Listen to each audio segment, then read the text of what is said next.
사랑하는 교회 여러분, 오늘은 2020년 5월 22일 부활제 6주간 금요일입니다. 참으로 길어지는 코로나 사태 가운데에서 어려움을 극복하는 우리 삶의 모습이 어쩌면 내가 어떤 지향을 가지고 어떤 삶의 모습을 채워오며 살았는가를 점검해보는 그런 시험의 때이기도 하다라는 생각을 자주 하게 됩니다. 서로를 위하여 그리고 각자의 삶의 자리도 더욱더 건강한 모습으로 회복되기 위하여 우리가 일상을 견디어내고 인내하는 그 노력들은 참으로 많은 것을 요구할 때가 있죠. 익숙치 않은 홀로됨과 또 늘 분주했다가 모든 것을 내려놓는 달라진 변화 가운데서 우리는 어떤 새로운 선택을 하도록 불리움받는 그런 갈림길에 서 있는 것이 아닌가 싶습니다.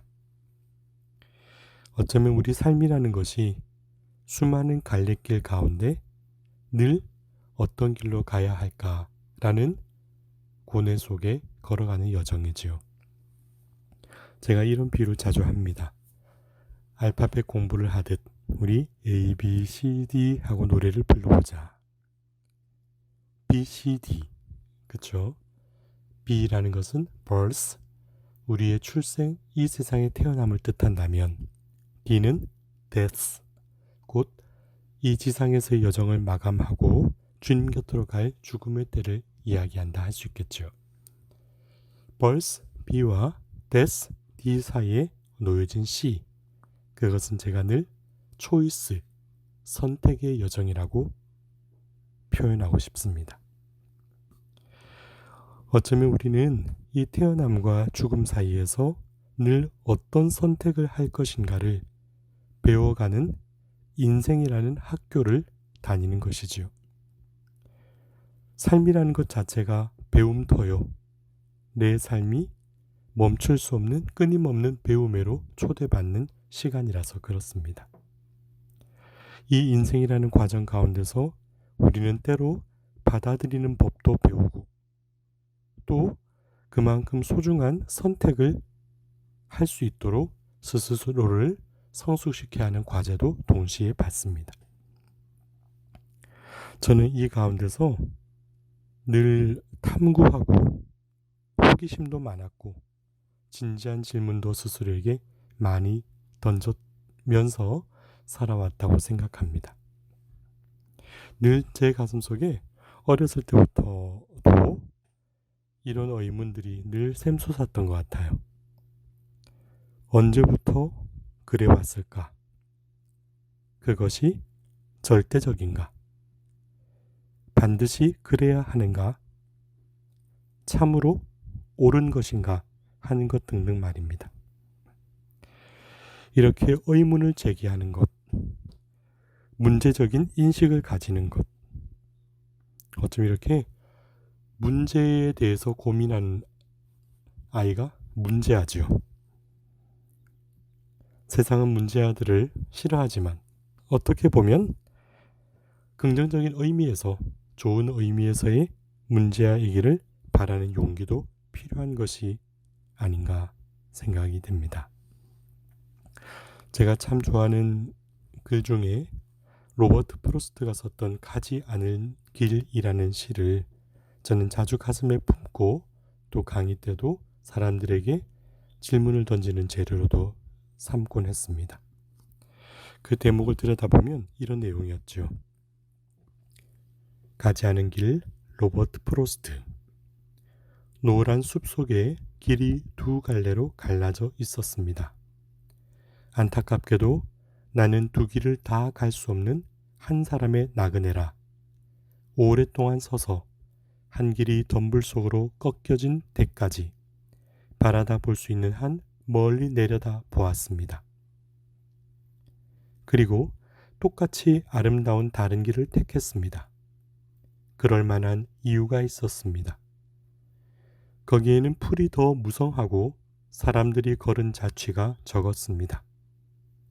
하지만 그 길을 걸음으로 해서 그 길도 거의 같아질 것입니다. 그날 아침 두 길을 똑같이 아무에게도 밟혀지지 않은 채 낙엽으로 덮여 있었습니다. 아, 나는 훗날을 위해 한 길은 남겨두었습니다. 길은 다른 길에 이어져 끝이 없음을 알기에 내가 다시 돌아올 것을 의심하면서 훗날에, 먼 훗날에 나는 어디에선가 한숨을 쉬며 이 이야기를 할 것입니다. 숲속에 두 갈래 길이 갈라져 있었다고. 나는 사람이 적게 간 길을 택했다고. 그리고 그것으로 모든 것이 달라졌다고. 시간이 지나도 참으로 여운이 남는 내용이었습니다. 어쩌면 이 모습이 우리 인생에 대한 가장 적절하면서 절절한 비유가 아닐까 싶어서 그랬습니다. 여러분도 그러실 때 많죠. 어떤 길로 가야 할까? 우리 모두 위험한 길을 택하고 싶은 사람은 없을 거예요. 일부러 힘겨운 길에 발을 내디디고 싶은 마음도 쉽게 가질 수는 없는 법이지요. 어떤 길을 택하고 싶으세요? 안전하고 편안한 길도 있고, 풀이 무성하고 사람이 걸은 자취가 없는, 그래서 내가 헤쳐나가야만 하는 길이 있습니다. 근데 저는 이런 관점에서 보려고 해요. 아까 시의 첫 대목에 이런 말이 나왔는데, 그 길이 어느 곳까지 이어져 있는지, 한 길이 덤불 속으로 꺾여진 데까지 바라다 볼 수 있는 한 멀리 내려다 보았습니다. 내가 그 길 가운데 있을 땐 보이지 않지만 저 한곁으로 물러나서 먼 곳에서 바라보면 그 길이 어디로 이어질까 다 알 수는 없어도 이렇게 마음으로 짚어보고 가늠해 볼 수 있는 여유를 가질 수 있듯이 내 삶의 여정도 어떻게 가야 하고 어디로 가야 하며 무엇을 찾아 기도하고 이 시간들을 엮어가야 하는가 하는 것은 그만큼의 진지하고 깊은 고민이 아우러지는 것이지요. 저는 어린 시절 참으로 오래된 듯한 영화 한 편을 보다가 눈시울이 붉어졌던 기억이 납니다. 그 영화를 다시 찾기까지 참 오래 걸렸어요. 아시아권 영화로 기억하는데 제목이 로빙화였어요. 어느 시골 마을에 그림을 참으로 좋아하는 아이에 대한 이야기였죠. 어렵고 가난한 가정에서 자랐던 그 아이는 그림의 재료를 잘 구하지 못했지만 동강난 크레파스 같은 것도 모아서 자기의 그림을 그리곤 했어요. 근데 그 그림은 도무지 다른 아이들도 때론 선생님도 이해하기 어려운 그림들이 참 많았죠.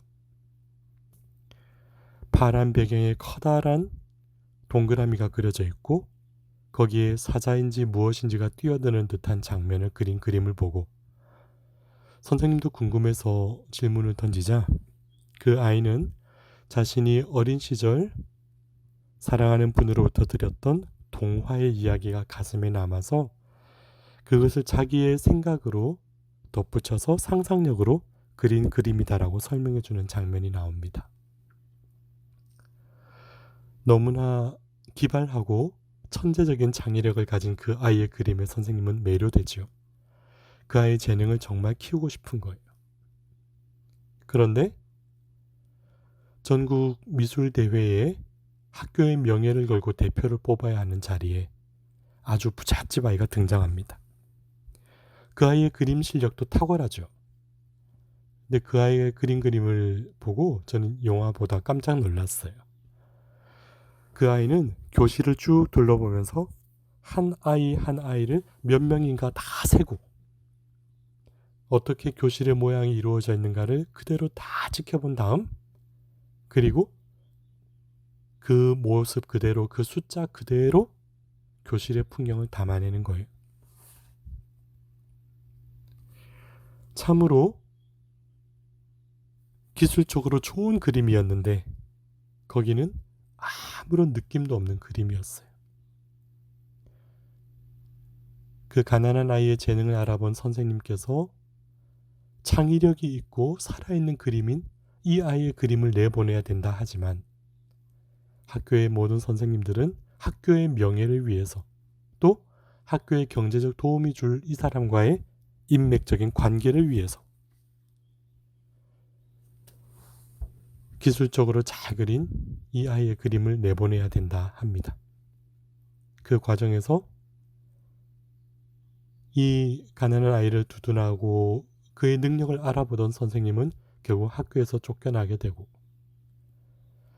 이 아이는 나중에 어떤 병에 걸려서 또 쓸쓸한 풍경 속에 자신의 그림을 다 알리지 못한 채 쓰러져가는 모습이 영화에 겹치면서 어느덧 직장에 가신 어머니로 인해서 빈방에서 혼자 따뜻하게 퍼져나오던 그 TV에서의 영화를 보고 엉엉 울었던 기억이 납니다. 어린 시절에 마음이 참 그랬었나 봅니다. 그 영화를 보면서 왜 그렇게 마음이 처연했을까? 어쩌면 이 세상은 뭐가 나지 않기를 바라는 사회의 관습에 물들어 있지 않을까? 또 그 안에서 살아가는 개인은 안전과 가리워진 평화 속에 뒤로 숨는 선택을 강요받거나 또 스스로 그렇게 할 수밖에 없다라고 포기할 때가 많습니다. 진실을 찾는 어이로움보다 사회성이나 사교성이 좋다라는 것으로 덮어두면서 사람들로부터 겉으로 인정받는 위선의 모습들, 저는 그런 부분을 견디기가 참 힘들었거든요. 어느 초등학교 제가 다녔던 6학년 시절 어떻게 이 지구의 여름과 겨울의 온도가 이렇게 다를까를 자연 시간에 배우면서, 그 당시엔 자연이었죠. 지구의 23.5도 기울기, 그리고 이 온도차에 대한 의문이 풀릴 때까지 도무지 아무리 책을 들여다봐도 알 수가 없었어요. 선생님께 여쭤보았는데 설명을 잘 해주셨지만 그래도 채 풀리지 않은 의문 때문에 지구 그림 하나를 들고 몇 날 며칠을 고민했던 때가 있었습니다. 그런 때를 떠올리면서 어느 누군가가 들려줬던 재미있는 일화가 생각이 납니다. 어느 초등학교에 그 지구본이 23.5도 기울어져 있으니까 그 학생들이 얼마나 잘 배웠나 시험하기 위해서 장학사님이 방문을 하셨답니다. 그래서 장학사님이 한 학생에게 질문을 하시죠. 우리 거기 학생 열심히 들어주니 참 고맙네요. 자, 이 앞에 지구본이 있는데 지구가 23.5도 기울어져 있어요. 왜 그럴까요? 설명할 수 있나요? 했더니 학생이 이렇게 대답하더랍니다. 제가 안 그랬는데요. 당황한 장학사님이 선생님께 여쭤봤어요. 선생님이 이렇게 대답하시더랍니다. 다음부터 원인을 살펴 시정하겠습니다. 아니 어떻게 된 건가 싶어서 결국 교감 선생님께 질문을 드렸더니 이렇게 대답하더랍니다. 저는 위에서 내려온 대로 했을 뿐입니다. 마지막으로 교장 선생님께 어떻게 이런 대답이 나옵니까? 물었더니 최종적으로 이런 응답을 받았죠. 누가 그렇게 했는지 책임을 묻겠습니다. 재미있는 얘기 같은데 뼈가 있는 것 같아요. 예전에 어느 젊은 가수들 패닉이라는 그룹이 있었는데 그들이 발표한 노래 중에 왼손잡이라는 노래 가사가 참 인상적이었습니다. 잠깐 들여다보면 나를 봐, 내 작은 모습을. 너는 언제든지 웃을 수 있니? 너라도 날 보고 한 번쯤 그냥 모른 척 해줄 순 없겠니? 하지만 때론 세상이 뒤집어진다고 나 같은 아이 한둘이 어지럽힌다고, 모두가 똑같은 손을 들어야 한다고, 그런 눈으로 욕하지 마. 난 아무것도 망치지 않아. 난 왼손잡이야. 하는 가사였죠. 어쩌면 어른들도 우리 항상 오른손을 써야 된다라고 배워왔을 거예요. 그것이 보기에도 좋고 예의상 바른 것이란다. 그러면 왼손으로 쓰는 것은 잘못되는 것인가? 잘못된 것인가? 왜 이렇게 의문을 던지는 것조차 미안해지거나 겁이 나거나 야단 맞을까봐 숨어야 될까? 이 안에서 난 아무것도 망치지 않아. 나로 인해서 세상이 뒤집어지는 게 아니란 말이야. 하고 있는 그대로의 모습을 이야기할 수 있고 또 인정해 줄 수 있는, 그렇게 폭이 넓고 너그럽게 따뜻한 이해가 살아있는 삶의 자리가 된다면 얼마나 이 세상은 외로움 대신에 더 깊은 사랑과 서로에 대한 따뜻한 시선이 오갈 수 있을까요? 이렇게 사회적 거리를 두고 생활의 거리두기를 실천하는 멀어진 사회 속에서도 말이죠. 하느님 안에 참 진리에 귀를 기울이는 것, 그리고 교회의 가르침에 대한 겸손한 신뢰와 순종은 저는 확고해야 된다 믿습니다.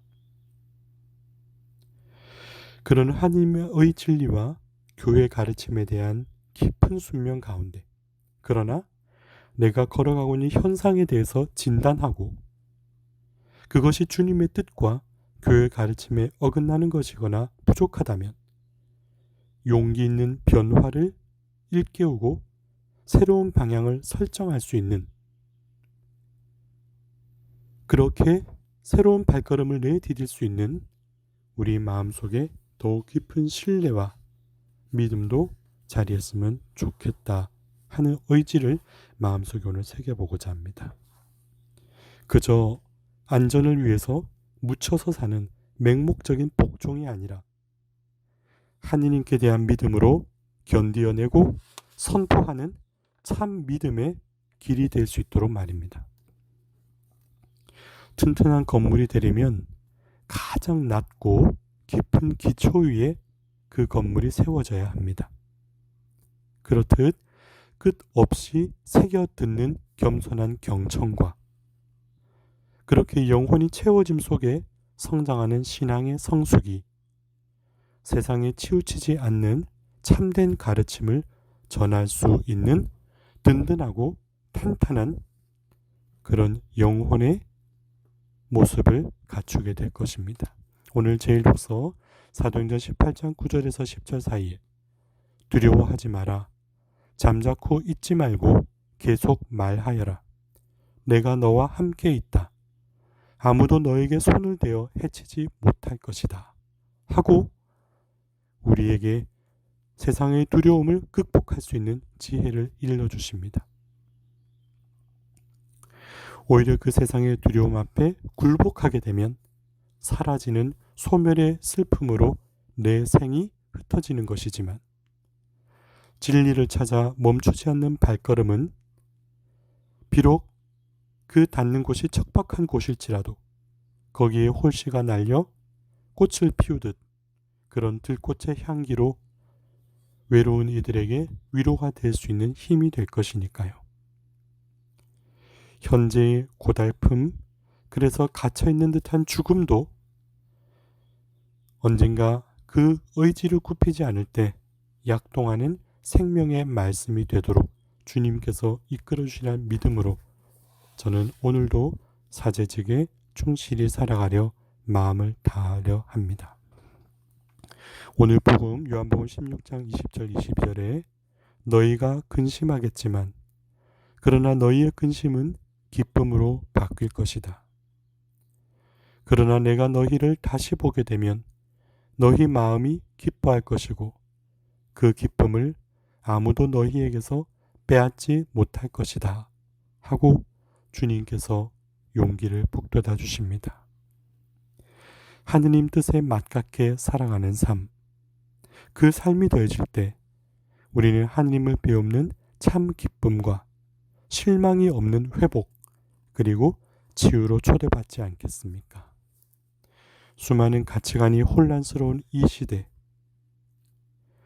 주님의 진리의 외침이 가슴 속에 요동치는데도 세상의 시류에 편입하거나 상대주의의 유혹 속에 그 진리에 대한 귀 기울임이 약해지는 이 시대를 살아가면서도, 그러나 묵묵하게 가지 않은 길,